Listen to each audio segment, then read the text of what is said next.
माने या ना माने, पैसा हम सबकी जिंदगी में एक खास जगह रखता है। ये सच है कि पैसा सब कुछ नहीं है, लेकिन ये भी सच है कि पैसा बहुत कुछ है।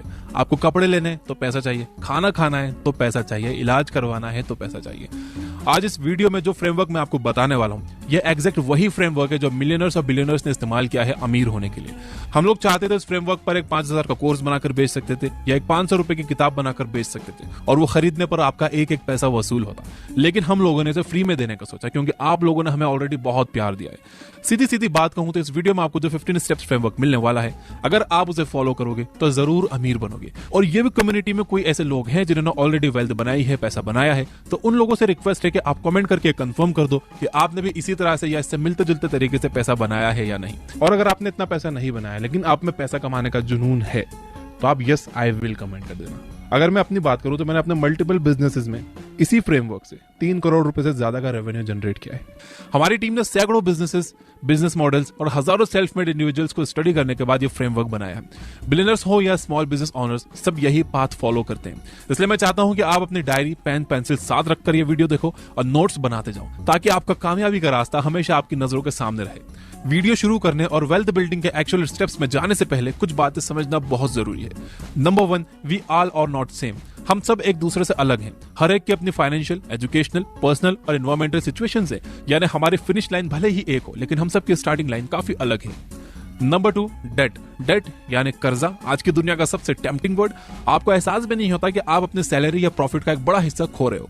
पर्सनल फाइनेंस एक्सपर्ट और ऑथर नेथन डब्ल्यू मॉरिस ने अपनी किताब your 30 day money action plan में कहा है कि every time you borrow money you are robbing your future self. यानी आप जितनी बार पैसा उधार लेते हो, उतनी बार आप अपने फ्यूचर को बर्बाद करने की ओर कदम बढ़ाते हो।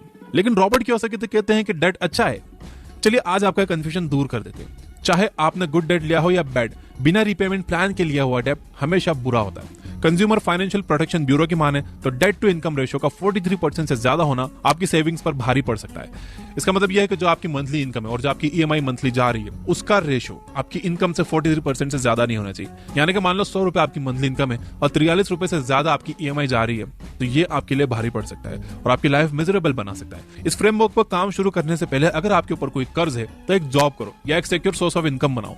ऑलरेडी जॉब करते हो तो एक और पार्ट टाइम जॉब करो, ओवर टाइम करो, लेकिन अपना कर्ज सबसे पहले उतारो। उसके बाद कोई नया कर्ज मत लो। खुद को डेट फ्री करके एक क्लीन स्टार्ट करो। नंबर 2 है डिपेंडेंसीज। बिजनेस स्टार्ट करते समय यह बात हमेशा याद रखनी चाहिए कि शुरुआत के कुछ सालों में आपकी इनकम काफी स्लो होगी। इसलिए अगर आपके बच्चे हैं, परिवार हैं जो आप पर डिपेंडेंट है, तो बेहतर यही होगा कि आप अपने बिजनेस को एक साइड प्रोजेक्ट की तरह शुरू करो, और जब उससे आपकी सैलरी से ज्यादा रेवेन्यू आने लगे तो जॉब छोड़कर फुल टाइम बिजनेस पर फोकस कर सकते हो। जो लोग इन्हीं डिपेंडेंसीज के कारण कुछ बड़ा नहीं कर पा रहे हैं, तो मैं उन्हें बता दूं कि बस थोड़ी सी मेहनत और हिम्मत की जरूरत है, आप भी पैसा कमा सकते हो। नंबर 3 है इनकम एंड सेविंग्स। किसी भी बिजनेस को शुरू करने के लिए कुछ ना कुछ छोटा मोटा इन्वेस्टमेंट तो चाहिए ही। फिर चाहे आप इसे बूटस्ट्रैप यानी बिना किसी इन्वेस्टर के ही क्यों ना शुरू करने वाले हो, तो भी आपको कुछ ना कुछ मनी इन हैंड तो चाहिए। यहां आपके बचाए हुए पैसे आपके काम आ सकते हैं। और number 5, it takes time. Social media के इस जमाने में जहां लोग रातों रात शोहरत का सफर तय करना चाहते हैं, उन्हें ये रियलाइज करना जरूरी है कि कोई भी चीज बिना टाइम और मेहनत इन्वेस्ट किए नहीं मिलती। अचानक मिला नेम और फेम कभी भी लॉन्ग लास्टिंग और वेल्थ क्रिएटिंग नहीं होता है। इसलिए अगर आप एक बिजनेस शुरू करने जा रहे हो तो ये मानकर चलना होगा कि ऑन एन एवरेज एक सक्सेसफुल बिजनेस को स्टैब्लिश होने में कम से कम 7 साल लगते हैं। अगर आप ज्यादा स्मार्ट और फास्ट भी हुए तो भी कम से कम 5 साल तो लगेंगे। अगर थोड़े स्लो हुए तो 10 भी लग सकते हैं। लेकिन मुद्दा यह है कि आपको हार नहीं माननी है। अगर अपने बिजनेस को आपने 5 साल तक जिंदा रख लिया तो आप जरूर अमीर बन जाओगे। तो इन्हीं नोट्स के साथ आइए अब हम अपनी ultimate guide to become rich के 15 स्टेप्स स्टार्ट करते हैं। Step number 1, establish the goal. आपका गोल क्या है? अमीर बनना। लेकिन अमीर होने के मायने हर किसी के लिए अलग होते हैं। झोपड़ी में रहने वाले को 1 BHK वाला अमीर लगता है, 1 BHK वाले को 3 BHK वाला अमीर लगता है, और 3 BHK वाले को एक बंगले वाला अमीर लगता है। इसलिए ये आपका गोल नहीं हो सकता। गोल ऐसा होना चाहिए जैसे याद करते ही मन में एक अर्जेंसी फील हो। गोल इतना अपीलिंग होना चाहिए कि अगर आप नेटफ्लिक्स पर अपना टाइम वेस्ट कर रहे हो और आपको आपका गोल याद आ जाए तो आप क्लाइमेक्स छोड़कर भी काम पर लग सको। हर कामयाब पर्सन यही कहता है कि गोल सेट करना अपने सपनों को आकार देने का पहला स्टेप है। इसलिए जरूरी है कि आपका गोल एक स्मार्ट गोल हो। स्मार्ट यानी स्पेसिफिक, मेजरेबल, अचीवेबल, रियलिस्टिक और टाइमली। यानी करोड़पति बनने जैसा इम्पॉसिबल सा लगने वाला गोल बनाने के बजाय क्यों ना आप छोटे छोटे गोल्स बनाकर उन्हें पूरा करो। आपके यही छोटे छोटे कदम आपके सपने और हकीकत के बीच की खाई को भरेंगे। आइए एक स्मार्ट गोल का एग्जांपल समझते हैं। आपका स्मार्ट गोल ये हो सकता है कि मैं अगले 1 महीने में अपने नए बिजनेस से 50,000 कमाने वाला हूं। जैसे जैसे आप इन माइलस्टोन्स को हासिल करते जाओ, वैसे वैसे अपने गोल की अपर सीलिंग भी बढ़ाते जाओ। ऐसा करने से आप सेल्फ मोटिवेटेड फील करोगे। गोल सेट करते समय टाइमलाइन सेट करना भी बहुत जरूरी है, क्योंकि बिना टाइमलाइन का गोल एक ऐसे सपने जैसा है जिसे आप देखते तो हो लेकिन पूरा नहीं कर पाते। यानी अगर आपको 50,000 पर मंथ की सेल्स अचीव करनी है तो कितने महीनों में करनी है उसके सामने ये भी लिखो। इस तरह देखते ही देखते आप कब फर्श से अर्श तक पहुंच जाओगे आपको एहसास भी नहीं होगा। Step number 2, simplify your goals. Goal set करने के बाद बारी आती है ये समझने की कि उसे हासिल करने के लिए आपको क्या क्या चाहिए, और ये जानने के लिए आपको अपने गोल्स को सिंप्लीफाई करना होगा। गोल्स सिंप्लीफाई करने का सबसे अच्छा तरीका है रिवर्स इंजीनियरिंग, जिसमें आप पहले अपने एंड पॉइंट यानी अपना गोल डिसाइड करते हो, फिर हर एस्पेक्ट को बैकवर्ड ट्रेस करते हुए एनालाइज करते हो कि कहां से शुरू किया जाए। अब बारी है थोड़ा मैथ्स लगाने की। आइए, जैसे आपका गोल था 1 महीने में 50,000 का, अब आप कैसे कमा सकते हो? या तो आप 5 लोगों को 10,000 का सामान बेचो, या 10 लोगों को 5,000 का, या 50 लोगों को 1,000 का। अगर आप चाहते हो कि कोई आपको 1,000, 5,000 या 10,000 रुपए दे, तो आपको उसे उतनी वैल्यू का कोई प्रोडक्ट या सर्विस प्रोवाइड करनी होगी। अब आपको डिसाइड करना है कि आप प्रोडक्ट में जाओगे या सर्विसेज में। आपने चुना प्रोडक्ट, अब सोचिए कि आपका प्रोडक्ट कैसा होगा, फिजिकल या डिजिटल। अगर आपको फिजिकल प्रोडक्ट में जाना है तो आपको रॉ मटेरियल लगेगा, प्रोडक्शन यूनिट लगेगी, उसे कैसे सेट करेंगे, सारा सामान कहां से लाओगे उसकी लिस्ट बनाओ, लॉजिस्टिक और मार्केटिंग कैसे करोगे ये प्लान करो। अगर आपका प्रोडक्ट डिजिटल प्लेटफॉर्म पर होगा तो आपको अपनी वेबसाइट की जरूरत पड़ेगी। उसके लिए आपको डोमेन नेम, वेब होस्टिंग और पेमेंट पार्टनर चाहिए। इसके बाद ये तय करो कि आपका डोमेन नेम क्या होगा, लोगो क्या होगा, आप कस्टमर्स तक कैसे पहुंचोगे, बैंक अकाउंट खोलना हो तो किस बैंक में खोलोगे, किस पेमेंट गेटवे को अपनी वेबसाइट से लिंक करोगे। ये सभी चीजें आपको टॉप टू बॉटम फॉर्म में लिखनी है, वो भी एक्सपेक्टेड टाइमलाइन के साथ। हो सकता है कि कई स्टेप्स को परफॉर्म करने के लिए आपको नई स्किल्स की भी जरूरत पड़े, तो उसे सीखने की भी टाइमलाइन डिसाइड करो। तब जाकर आपका गोल सिंप्लीफाई होगा और आपको अपने सपने तक ले जाने वाला रास्ता आंखों के सामने दिखने लगेगा। इन शॉर्ट गोल्स को सिंप्लीफाई करने के लिए आपको ये डिसाइड करना होगा कि कौन से रिजल्ट पाने के लिए आपको कौन सा एक्शन लेना है। आपको ये समझना बहुत जरूरी है कि आप अपने गोल को सिंप्लीफाई नहीं कर पाए तो आप उसे कभी भी अचीव नहीं कर पाओगे। Step number 3, educate yourself and build skills. Goals को एक्शनेबल प्लान में बदलने के बाद अब टाइम है थोड़ी लर्निंग का। जी हाँ, आप ऐसे ही अमीर नहीं बन जाओगे, इसके लिए एक्चुअल में काफी लर्निंग की जरूरत पड़ती है। आपको अपने बिजनेस के पूरे इकोसिस्टम को समझना होगा। आप जिस फील्ड में जाना चाहते हो वहां चीजें कैसे काम करती हैं, क्या करना चाहिए और क्या अवॉइड करना चाहिए। आप जो करने वाले हो आपसे पहले भी बहुत से लोगों ने इसे किया होगा। ऐसे लोगों के बारे में पढ़ो, उनका मॉडल रेप्लिकेट करने की कोशिश करो, दूसरों के बिजनेस को स्टडी करो ताकि आप उनके सक्सेस और फेलियर से सीख सको। अपनी जर्नी के इस पार्ट में आपको एक मैग्नेट की तरह अपने चारों तरफ से वैल्यूज और नॉलेज को अट्रैक्ट करना है। यकीन मानो ये लर्निंग स्कूल लर्निंग से काफी अलग है। यहाँ एक बार आप सीखना शुरू कर दोगे तो आप इस प्रोसेस को एंजॉय करने लगोगे और फिर आपका खुद ब खुद इसकी डिटेल में जाने का मन करेगा।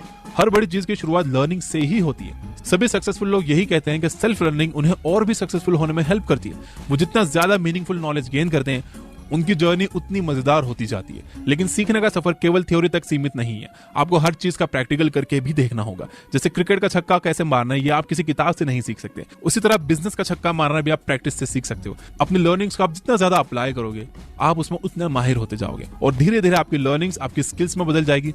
और बिजनेस में स्किल्स की कितनी वैल्यू होती है ये तो आप समझते ही हो। जब आप स्किल और टाइम को एक साथ मिला देते हो तो पैसे की एक सक्सेसफुल इक्वेशन तैयार होती है। Step number 4, work every single day. आपने गोल सेट कर लिया, टाइमलाइन के साथ अपना एक्शनेबल प्लान भी प्रिपेयर कर लिया। अब शुरू होता है असली मेहनत का खेल जिस पर आपका सारा फ्यूचर टिका है। इस खेल का बस एक ही रूल है, आप जितना ज्यादा काम करोगे आपको रिजल्ट उतनी जल्दी देखने को मिलेंगे।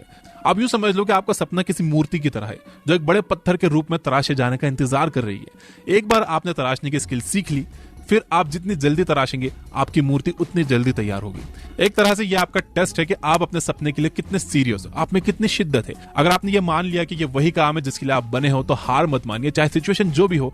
जब तक आप जीत ना जाओ तब तक हार एक्सेप्ट ना करो। जिंदगी की रेस में जीत का बस यही मंत्र है। इस रेस को जीतने में आपकी मदद करेगा डिसिप्लिन। आपकी बातों में, एक्शंस में और माइंडसेट में डिसिप्लिन का होना बहुत जरूरी है, वरना आप बड़ी आसानी से डिस्ट्रैक्ट हो जाओगे। हमेशा खुद को याद दिलाते रहो कि आज आपके पास मौका है और अगर आज आपने मेहनत कर ली तो आपकी बाकी की जिंदगी अमेजिंग बन जाएगी। हो सकता है कि आपको लगे कि कहना आसान है लेकिन करना मुश्किल, पर यकीन मानिए कि यह मुश्किल आपको शुरुआत के कुछ महीने में ही आने वाली है। एक बार आपको छोटे छोटे सक्सेस मिलना शुरू होगी तो आपको खुद ही मजा आने लगेगा। वैसे भी आदत अच्छी हो या बुरी, उसे आदत बनने में केवल 1 महीना ही लगता है। Step number 5, get things done. ये एक ऐसा स्टेप है जिसे हम डिफरेंशिएटर स्टेप मान सकते हैं। गोल बनाओ, टाइम मैनेज करो, हार्ड वर्क करो, ये सब तो सब जानते हैं और काफी लोग करते भी हैं, लेकिन फिर भी कई लोग फेल हो जाते हैं। पता है क्यों? क्योंकि वो बड़ी बड़ी चीजों पर फोकस करते रहते हैं और छोटी छोटी चीजों को नजरअंदाज कर देते हैं। अक्सर लोग सोचते हैं कि पहले हर चीज परफेक्ट करेंगे फिर स्टार्ट करेंगे। इस चक्कर में उनका गोल सालों तक केवल ब्लूप्रिंट के रूप में ही रह जाता है। वहीं जो लोग छोटी छोटी माइलस्टोन पर वर्क करके अपने सपनों को जमीनी हकीकत में बदल देते हैं, वो सक्सेस तक जरूर पहुंचते हैं। जितना जरूरी प्लानिंग करना है उतना ही जरूरी एक्शन लेना भी है। आपको वेबसाइट बनानी है तो जाइए, आपका डोमेन नेम सिलेक्ट कीजिए, उसे होस्ट कीजिए और लाइव आइए। प्रोडक्ट का प्रोटोटाइप तैयार हो तो उसे मार्केट में लॉन्च करिए। उसके बाद आप रियल वर्ल्ड प्रॉब्लम्स के हिसाब से ट्रबल शूट कर सकते हो। आप चाहे जितनी भी प्लानिंग कर लो, रियल मार्केट में आने के बाद ही असल प्रॉब्लम्स का पता चलता है। छोटी छोटी चीजों को कंप्लीट करके अपनी टू डू लिस्ट में टिक लगाना बहुत रिवॉर्डिंग होता है और ये आपको आगे बढ़ने का मोटिवेशन देता है। तो स्टेप 1 to 5 में हमने बात की बिजनेस लॉन्च करने के बेसिक स्टेप्स के बारे में। अब आगे के स्टेप्स में हम इनकम जनरेशन और वेल्थ बिल्डिंग सीखेंगे। Step number 6, outsource the repetitive task.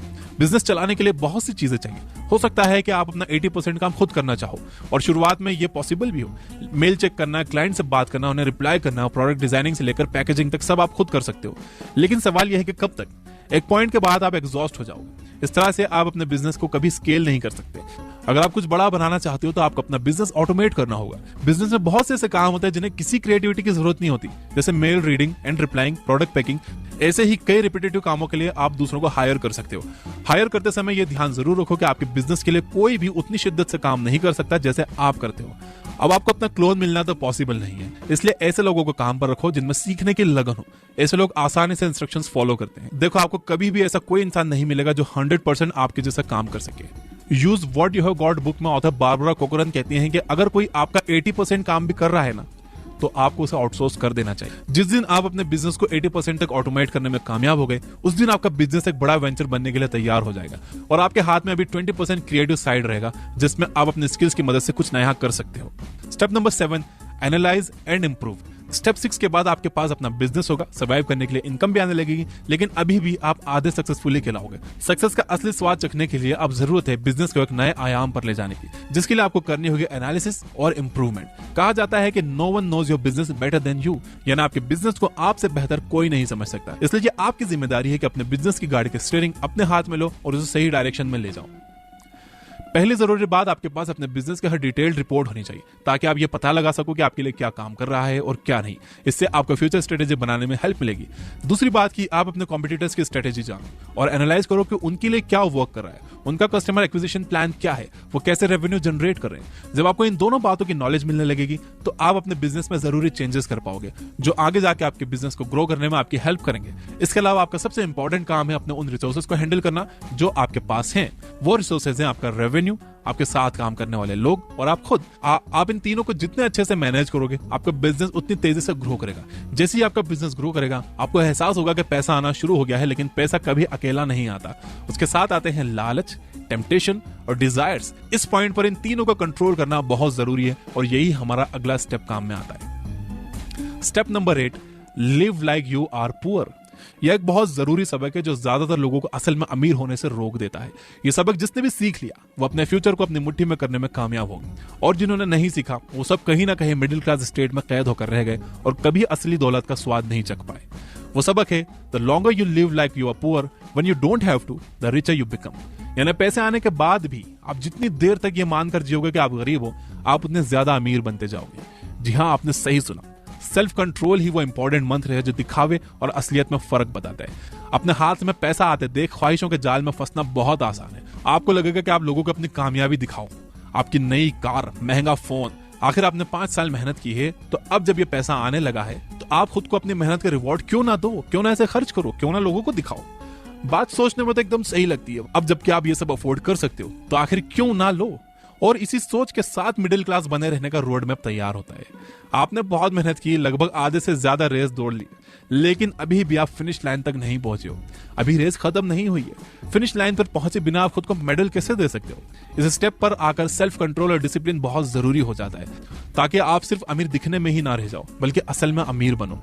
आइए देखते हैं आप ये वेल्थ बिल्डिंग कैसे करोगे। Step number 9, save to invest. Wealth building और फाइनेंशियल फ्रीडम के लिए सबसे जरूरी है आपको जो एक्स्ट्रा पैसा आता हुआ दिख रहा है उसे कहीं ऐसी जगह रखो जैसे वो पैसा आपके पास है ही नहीं, और इसके लिए इन्वेस्टमेंट से अच्छी जगह और कौन सी हो सकती है। हमेशा याद रखिए कि आपकी सेविंग्स एसेट्स खरीदने में इस्तेमाल होने चाहिए, लायबिलिटीज में नहीं। यही वेल्थ बनाने का असली फंडामेंटल है। दोस्तों, दो तरह की सोच होती है। पहली, जो ज्यादातर लोग सोचते हैं, आप पैसा इसलिए कमाते हो ताकि आप वो सब खरीद सको जो आप चाहते हो, और दूसरी कि आप पैसा इसलिए कमाते हो ताकि आप उस पैसे से और पैसा कमा सको, यानी अपने पैसों को मनी जनरेटिंग मशीन बना सको। बस आपने अपने लिए बहुत सी मनी जनरेटिंग मशीन बना ली, फिर फाइनेंशियली सिक्योर हो जाओगे, तब आप जो चाहे वो खरीद सकते हो। क्योंकि जो लोग पैसों को अपनी चाहतों पर खर्च कर देते हैं, उनके पैसे की वैल्यू इंस्टेंटली डेप्रिशिएट होने लगती है, यानी कम होने लगती है। लेकिन जो लोग पैसों को इन्वेस्ट करते हैं, उनके पैसे की वैल्यू कहां से कहां पहुंच जाती है उसका अंदाजा भी नहीं लगाया जा सकता। अगर आप पहली वाली सोच पर चलते हो तो आपको जितनी ज्यादा चीजें चाहिए, आपको उतना ज्यादा काम करना होगा। वहीं अगर आप दूसरी सोच को फॉलो करोगे तो आज आप जितना ज्यादा काम करोगे, आपको फ्यूचर में उतना कम काम करना होगा। बस कुछ साल और आपको वही लाइफस्टाइल फॉलो करनी है जिसके साथ आप यहां तक पहुंचे हो। उसके बाद आप अपनी ख्वाहिशों को पूरा कर सकते हो, क्योंकि आपने अपने फ्यूचर की गाड़ी को ऑटो पायलट मोड पर डाल दिया है, जहां आपका पैसा आपके लिए कमाएगा। इस पॉइंट पर आपका फ्यूचर सिक्योर करना बहुत जरूरी है, वरना आपके सारे एफर्ट्स वेस्ट हो जाएंगे। Step number 10, invest. इन्वेस्टमेंट की इंपॉर्टेंस समझने के बाद अब बारी है ये जानने की कि इन्वेस्ट कहां किया जाए, कैसे इन्वेस्ट किया जाए। यूं तो आप इन्वेस्टमेंट पर हजारों आर्टिकल्स पढ़ सकते हो, वीडियोस देख सकते हो, लेकिन इस कॉम्प्लिकेटेड वर्ड को थोड़ा सिंपल करने के लिए मैंने इन्वेस्टमेंट को दो टाइप्स में डिवाइड किया है। पहला है कैश फ्लो इन्वेस्टमेंट, दूसरा है एप्रिसिएशन इन्वेस्टमेंट या capital gains. Cash flow investment वो है जहां बेसिकली आपको हर महीने पैसे आते रहेंगे, जैसे rental income, fixed deposit, bonds, dividends, peer to peer lending, जिसे हम आसान भाषा में ब्याज पर पैसे देना कहते हैं। वहीं एप्रिसिएशन इन्वेस्टमेंट्स और कैपिटल गेन्स, यानी हम कुछ ऐसी चीजों में इन्वेस्ट करते हैं जिसे आगे चलकर हम एक बड़े प्रॉफिट मार्जिन के साथ हाई रेट में बेच सकें, जैसे real estate, stocks, gold and silver, art and collectibles, crypto currencies. Real estate और स्टॉक्स दो ऐसी चीजें हैं जो आपको कैश फ्लो इनकम और कैपिटल गेन्स दोनों दिला सकती है। अगर आप इन्वेस्टिंग में एक बिगिनर हो या आपके पास इन्वेस्टिंग की डिटेल में जाने का टाइम नहीं है और आप अपने बिजनेस पर फोकस करना चाहते हो, तो मेरी सलाह यह है कि आपको रियल एस्टेट में इन्वेस्ट करना चाहिए। ये इन्वेस्टमेंट का सबसे सेफेस्ट तरीका है। अगर आप रियल एस्टेट इन्वेस्टमेंट की बारीकियों को समझना चाहते हो तो एक बार रॉबर्ट कियोसाकी की book rich dad poor dad जरूर पढ़िए और समझिए कि कैसे रियल एस्टेट ने उन्हें मिडिल क्लास ट्रैप से निकालकर वेल्दी कम्युनिटी में शामिल होने का मौका दिया। और ब्रैंडन टर्नर की बुक रेंटल प्रॉपर्टी इन्वेस्टिंग भी जरूर पढ़िए। स्टेप नंबर 11, री invest in the main business. आपका बिजनेस चलने लगा, आपने इन्वेस्टमेंट से अपना फ्यूचर भी सिक्योर कर लिया। अब एक बात तो पक्की हो गई कि आप दोबारा गरीब तो नहीं हो गए, लेकिन अभी भी आप असल में अमीर भी तो नहीं हुए, अभी सफर बाकी है। अब बारी है घूम फिर कर वहीं आने की जहां से आपने शुरू किया था, यानी आपका मेन बिजनेस। जब बिजनेस से पैसे आने लगते हैं तो उन्हें मैनेज करने में कई बार हम इतने डिस्ट्रैक्ट हो जाते हैं कि अपने बिजनेस पर ध्यान देना भूल जाते हैं, और यही है अमीर बनने के रास्ते का दूसरा जाल, जिसे नेग्लेक्टिंग द काउ कहते हैं। अगर आप इस जाल से बचने में कामयाब हो गए तो आपकी जीत पक्की है। सोचिए, आपको बिजनेस शुरू किए लगभग 5 से 6 साल हो गए। आपने जब शुरू किया था तब और आज में बहुत कुछ बदल गया है। कस्टमर्स बदले हैं, टेक्नोलॉजी बदली है, यहाँ तक कि आपको कॉम्पिटिटर्स भी बदल गए हैं। अगर अब आपने अपने बिजनेस पर ध्यान नहीं दिया तो मार्केट आपके हाथ से निकल सकता है। अब टाइम आ गया है कि आप नए टूल्स का फायदा उठाओ और अपने बिजनेस को आगे बढ़ाओ। हो सकता है कि आपके कॉम्पिटिटर ऑलरेडी इसका फायदा उठा रहे हैं। वैसे भी मार्केट कॉम्पिटिशन से भरा पड़ा है और लास्ट में जीत उसी की होगी जिसमें जीत की भूख ज्यादा बड़ी होगी। इसलिए बिजनेस स्ट्रेटेजी मास्टर्स कहते हैं कि बिजनेस से निकलने वाली इनकम का आधा हिस्सा आपको इन्वेस्ट करना चाहिए और बाकी का आधा उसी बिजनेस में री इन्वेस्ट करना चाहिए, ताकि आप उसे ग्रो कर सको। बिजनेस दो तरह से ग्रो करता है। पहला, वर्टिकल ग्रोथ, यानी आप जो प्रोडक्ट्स बना रहे हो उसी को मॉडिफाई करो और कस्टमर्स फ्रेंडली बनाओ, अपना प्रोडक्शन चेन, लॉजिस्टिक, हर एक चीज को मजबूत करो। दूसरा है हॉरिजॉन्टल ग्रोथ, यानी कोई नया प्रोडक्ट लॉन्च करो, कोई नई सर्विसेज या एड ऑन्स मार्केट में इंट्रोड्यूस करो। अपने आप में और अपने बिजनेस में की जाने वाली यही री इन्वेस्टमेंट अमीर बनने के फाइनल चैप्टर की शुरुआत है। Step number 12, find a successful mentor. क्या आपने कभी इमेजिन किया है कि गूगल मैप्स और जीपीएस के बिना किसी अनजान रास्ते पर जाना कैसा होगा? सबसे पहले आपको यह पता करना पड़ेगा कि आप अभी कहां पर हो, आपको जिस जगह पहुंचना है वो किस तरफ है, आप गलत डायरेक्शन में तो नहीं गए। ये सब पता करते हुए मंजिल तक पहुंचना कितना मुश्किल होगा ना। ठीक इसी तरह अपने बिजनेस को भी बिना किसी मेंटर के ग्रो करना मुश्किल हो जाता है। आप इस स्टेज तक पहुंचे हो तो एक बात तो क्लियर है कि आप अपने बिजनेस को लेकर सच में सीरियस हो और आप में उसे ऊंचाइयों तक ले जाने की सारी स्किल्स मौजूद हैं। बस कोई सही रास्ता दिखाने वाला मिल जाए तो आप आसमान छू लोगे। तो अब बारी आती है अपने बिजनेस का जीपीएस यानी अपना मेंटर ढूंढने की। चाहे आपका काम या आपका बिजनेस कितना भी यूनिक क्यों ना हो, देश में 5 से 10 लोग ऐसे जरूर होंगे जिन्होंने लगभग आपके जैसा रास्ता फॉलो किया होगा और आज वो अपने बिजनेस में किंग का रुतबा रखते हैं। उन्हें ढूंढो और अपना बिजनेस प्लान पूरी सच्चाई से उन्हें बताओ, वो आपकी मदद जरूर करेंगे। जो लोग सेल्फ मेड और सक्सेसफुल होते हैं वो हमेशा दूसरों की मदद करते हैं। बस आपको उन तक पहुंचना है और उन्हें अपनी काबिलियत का यकीन दिलाना है ताकि वो ये समझ सके कि आप सीरियस हो। आप उनका और अपना टाइम वेस्ट नहीं कर रहे हो। एक सही मेंटर बहुत वैल्यूएबल होता है। उसकी रेगुलर एडवाइसेस ना केवल आपके बिजनेस को फेलियर से बचाती हैं बल्कि उसके ग्रोथ एक्सीलरेशन में भी मदद करती है। Step number 13, grow your network. बहुत से लोग कहते हैं कि it's lonely on the top, पर असल में ऐसा कहने वाले लोग वही होते हैं जो खुद कभी टॉप तक पहुंचे ही नहीं। जब आप टॉप पोजीशन पर होते हो तो आप 100 लोगों से मिलते हो, उनमें से कई आप जैसे ही जुनूनी होते हैं जिन्होंने स्ट्रगल करके अपने लिए एक मुकाम बनाया है। जब आप ऐसे लोगों से मिलते हो तो बड़ी आसानी से एक दूसरे से रिलेट कर पाते हो और एक गहरा रिश्ता सा बन जाता है। यहीं से शुरुआत होती है नेटवर्क बिल्डिंग की। आपका नेटवर्क आपकी काफी मदद करता है फंडिंग, रिसोर्सिंग से लेकर कॉन्ट्रैक्ट लेने देने तक। इसके अलावा यह नेटवर्क मीनिंगफुल डिस्कशंस और आइडियाज एक्सचेंज करने का भी प्लेटफॉर्म होता है, जहां लोग एक दूसरे को एडवाइसेस देते हैं और गलतियां करने से रोकते हैं। इसलिए नेटवर्क की पावर को अंडर एस्टिमेट ना करो। आपका नेटवर्क ही आपकी नेटवर्थ है। Step number 4, leverage your contacts to diversify your portfolio. इन लास्ट फेजेस में आपके पास एक बिजनेस है जो बहुत अच्छी तरह से चल रहा है, आपके पास कई इन्वेस्टमेंट्स है जो अच्छे चल रहे हैं, और अब आपको दोस्तों का एक नया नेटवर्क भी मिल गया है। आप सभी एक ही चीज की तलाश में हो, नई अपॉर्चुनिटीज। ग्रुप आपके लिए नई अपॉर्चुनिटीज के वो सभी रास्ते खोल देता है जो अकेले के बस के बाहर है। आप सभी अपने रिसोर्सेस पुल करके मेगा डील्स क्रैक कर सकते हो। जैसे आप अकेले एक फ्लैट खरीद सकते हो, लेकिन ग्रुप में पूरी बिल्डिंग खरीद कर एक नया प्रोजेक्ट स्टार्ट कर सकते हो। आपके नेटवर्क के साथ मिलकर आप कई नई अपॉर्चुनिटीज को टैप करके अपने पोर्टफोलियो को डाइवर्सिफाई कर सकते हो। Step number 15, sell the business and do it all over again in a bigger form. आप सोच रहे हो कि ये क्या बोल दिया, अभी तो इतनी मुश्किल से बिजनेस बनाया था, बेचना ही क्यों? दोस्तों, हर बिजनेस का एक एग्जिट प्लान होता है। आप बिजनेस शुरू करते हो, उसे बड़ा बनाते हो और बड़ा बनाते हो, और फिर एग्जिट। यही वो रास्ता है जिसे ज्यादातर अमीर इंसान अपनाते हैं। इससे आपको कुछ और बहुत बड़ा करने का मौका मिलता है। एलॉन मस्क ने अपने पेपाल के शेयर $180 मिलियन में बेचकर अपनी किस्मत के नए दरवाजे खोले थे। कौन जाने कोई ऐसी ही अपॉर्चुनिटी आप कभी इंतजार कर रही हो। बीते 7 से 11 सालों में आपकी लाइफ में काफी चेंजेस आए। आप लगभग 10 सालों से एक बिजनेस चला रहे थे। अपने बिजनेस को इवॉल्व करते करते आप खुद भी इवॉल्व हुए हो और आज आपके पास एक अच्छा खासा बिजनेस एक्सपीरियंस है, एक सिक्योर्ड फ्यूचर है। आपकी लाइफ पूरी तरह से बदल गई है। यही वो समय है जब आप कुछ और बड़ा कर सकते हो। बहुत से लोग सोचते हैं कि 5 से 10 करोड़ में अपनी कंपनी बेचकर रिटायरमेंट ले लेंगे, लेकिन बीच पर नींबू पानी पीते हुए रिलैक्स्ड आदमी की वो इमेज केवल एक इल्यूजन है। अब आप एक एंटरप्रेन्योर हो, आप चुप बैठ ही नहीं सकते। अब जब आपके पास फंड, रिसोर्सेज, नेटवर्क और सिक्योरिटी सब कुछ है, तो अब बारी है किसी बहुत बड़े गोल की प्लानिंग की।